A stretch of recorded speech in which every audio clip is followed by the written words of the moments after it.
নমস্কার বন্ধুরা, আন্টির হেসেলে আপনাদের সবাইকে স্বাগত। ফার্স্টেই জানাই হ্যাপি নিউ ইয়ার। আপনারা সকলেই আশা করি খুব ভালো আছেন, সুস্থ আছেন। প্রথমেই সবার কাছে ক্ষমা চেয়ে নিচ্ছি, আমরা বেশ কিছুদিন কোনো ভিডিও আপনাদের কাছে শেয়ার করতে পারিনি। তার একটি মূল কারণ হচ্ছে আমাদের বাড়িতে একটি অনুষ্ঠান চলছিল, সেটা হচ্ছে আমার বিয়ে। তো সেই কারণেই আমরা আপনাদের কাছে কোনো ভিডিও আনতে পারিনি। তো সেই বিয়েরই কিছু মুহূর্ত আপনাদের সাথে ভাগ করে নিচ্ছি। আন্টিদের হেসেলের 3 আন্টির হাজবেন্ড এখানে উপস্থিত আছেন। তো তাদের কথোপকথন শুনলে আপনারা বুঝতে পারবেন যে আমার বিয়েটা আমারও জন্মের অনেক আগে থেকে ঠিক ছিল, মানে আন্টিদেরও বিয়ের আগে থেকে ঠিক ছিল। তো সেই গল্পটা আমার বাবা এবং আমার শ্বশুরমশাই এনাদের কাছ থেকে আপনারা শুনে নিন। মনে আছে মিন্টু আমাদের সেই ছাত্র জীবনে দেওয়া কথা? হ্যাঁ, কত বছর হবে বলতো? ওই প্রায় 40 বছর এরকমই হবে। আমরা কিন্তু কথা রেখেছি, বল। আমার ছেলের সঙ্গে তোর মেয়ের বিয়ে কিন্তু দিয়েছি। অলোক কিন্তু তখন সাক্ষী ছিল। আমি প্রেজেন্ট ছিলাম তখন, আজকেও আছি এই মতো অবস্থা। না, এটাও সত্যি কথা, কারণ আমি গর্বিত যে আমার মেয়েকে আমি ভালোভাবে শান্তিভাবে বিয়ে দিয়েছি। আর সেটা আমাদের বন্ধুত্ব সেই আগে যেটা ছিল সেটাকে আমরা ঠিকঠাকভাবে করতে পেরেছি, তার জন্য ভগবানকে অশেষ ধন্যবাদ। এবং 6 বছর 7 মাস পরে আমি বাড়িতে এসেছি, বিয়েটা সব কিছুই সম্পন্ন হয়েছে। এবার আমার কুয়েতে যাওয়ার পালা। আমাদের তো সেটা খুবই ভালো লাগছে। তখনও অলোক ছিল, এখনো অলোক বাইরে ছিল। আমিও দুবাইয়ে থাকি। দুবাইয়ে থাকি, বিয়ের উদ্দেশ্য করেই আমিও এসেছি। বিয়ে সম্পূর্ণ হলো, আমিও আর আছি 15 দিন কি 20 দিনের মধ্যে আমিও দুবাই ফিরে যাব। এই সব বন্ধুত্বের একটা মেলবন্ধন আমাদের মধ্যে, যেটা একেবারে সেটা মানে কি বলবো, আপনারা দেখলেই বুঝতে পারবেন যে আমাদের বন্ধুত্বের কোনো ক্ষেত নেই। একদম ছোটবেলা থেকে সবাই একসঙ্গে ছিলাম, এখনো আমরা এইভাবেই আছি। বন্ধুত্বের বান্ধব হ্যাঁ। আত্মীয়তাই সেটা হ্যাঁ। পরিণত হয়েছে। ব্যাস, তুমি সাক্ষী দিলে তবে। ভালো লাগলো। হ্যাঁ, এই বন্ধুর দুই বিআইকে এক জায়গায় এক হাত করে দিয়ে আমিও এই 20 দিন কি 22 দিনের মধ্যে আমিও বেরোবো। দুবাই থাকি আমি, আমারও আনন্দ হচ্ছে, ভালো লাগছে যে এদের মধ্যে একটা আত্মীয়তা গড়ে উঠেছে, খুব সুন্দর। এই আর কি। একদমই তাই, বন্ধুত্বের বন্ধন আত্মীয়তায় পরিণত হয়েছে।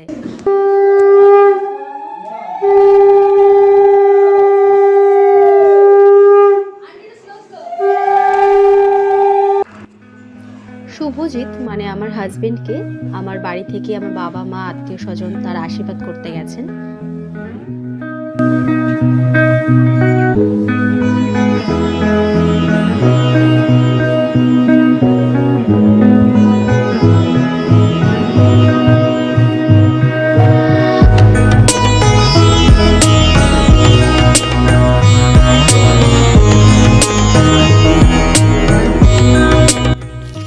শুভজিতের বাড়ি থেকে আমাদের বাড়িতে আমাকে আশীর্বাদ করতে এসেছেন আমার শ্বশুরমশাই, শাশুড়ি মা আর তাদের আত্মীয় স্বজনরা। চলে এসেছে বিয়ের দিন, দুই বাড়িতে গায়ে হলুদের জন্য তোড়জোড় চলছে।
স্বাগত।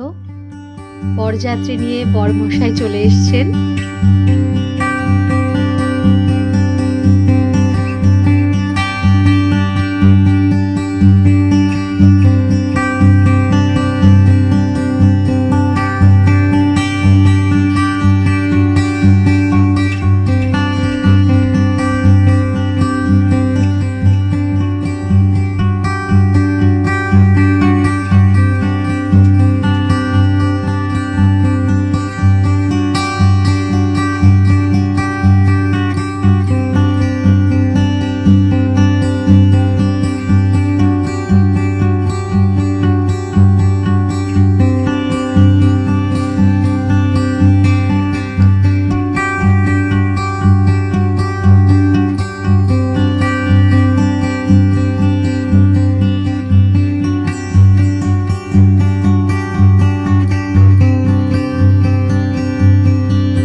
সারাদিন উপোস থেকে সকলকে সাথে নিয়ে বিয়ের পর খেতে বসা। এটা সম্ভবত রাত 2-2:30 হবে। বাপি লাইট জ্বলে ফ্ল্যাশ জ্বলে কিন্তু ভিডিও হয় না। এটা ভিডিও মাংস ঝোলের সাথে ভিডিও হয়। না আমার বুঝতে আছে।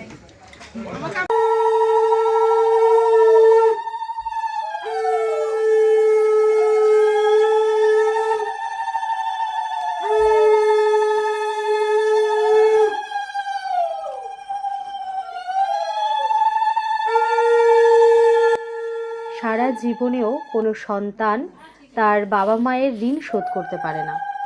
এই কনকাঞ্জলি শুধুমাত্র আমাদের সামাজিক প্রথা মাত্র। চলো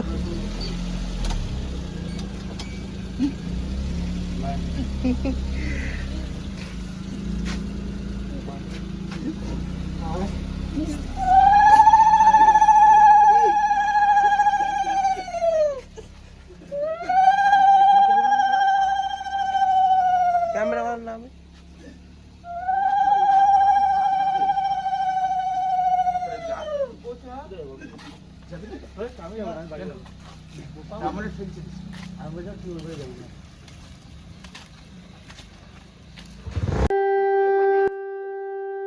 অর্ধেক রাতেই প্রায় আমাকে শ্বশুরবাড়িতে নিয়ে চলে এসেছিল। আমার শাশুড়ি মা মালবিকা মালাকার আশীর্বাদ করছেন, বরণ করছেন আমাকে।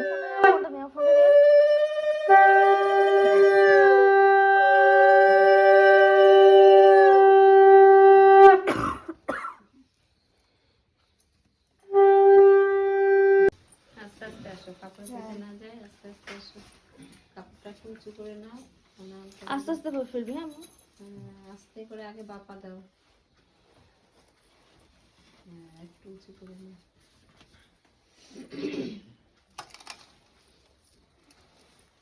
সরে যাও, পেছন থেকে সরে যাও। আমার পেছনে কারা আছো? ঠিক আছে, ঠিক আছে। কাপড়টা ধুতে হবে।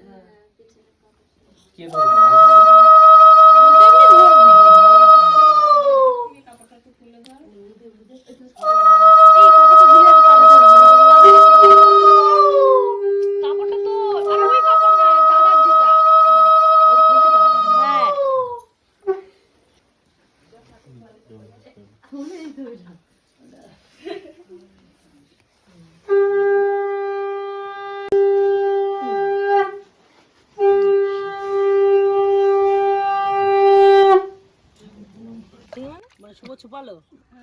পরের দিন সকালবেলা এটা কড়ি খেলা হচ্ছে।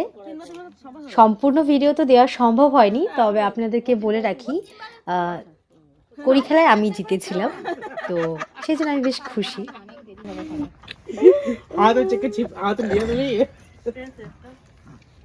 শুভর হাতে কি আছে? আর নেই আগে দেখে দিয়েছো অত। আরে ও তো আইডিয়াটা দিয়ে বলেই দিল তাও পুজোর সামনে, তার জন্য চান্স ছিল। আবার বলছিস পুজো দিদি আমার কুচু দিয়ে বলছে, তখন কুচু দিয়ে তখন সারাও দিচ্ছে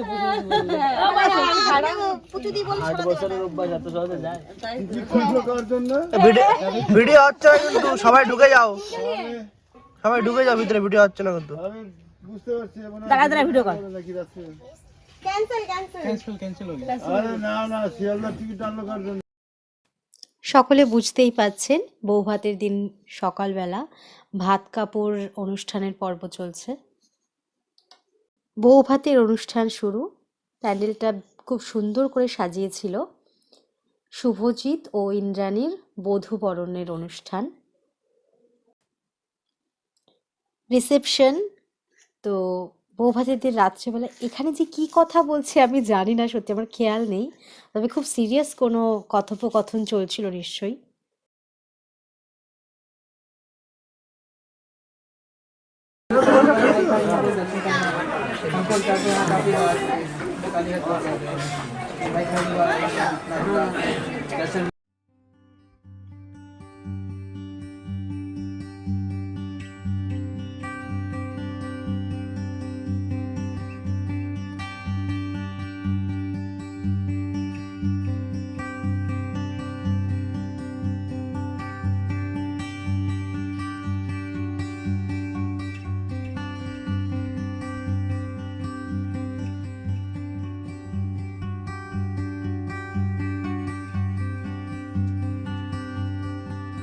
আমাদের ভিডিও আজকে এখানেই শেষ করছি। আশা করি আপনাদের আমাদের ভিডিও ভালো লেগেছে। অবশ্যই আমাদের কমেন্ট করে জানাবেন আপনারা কেমন আছেন, নতুন বছর আপনারা কিভাবে কাটাচ্ছেন। আর আমার পরিবার মানে আমার সব পরিবারের কিছু সুন্দর মুহূর্ত আপনাদের সাথে শেয়ার করলাম। ভালো থাকবেন, সুস্থ থাকবেন, সকলকে ভালো রাখবেন। নমস্কার।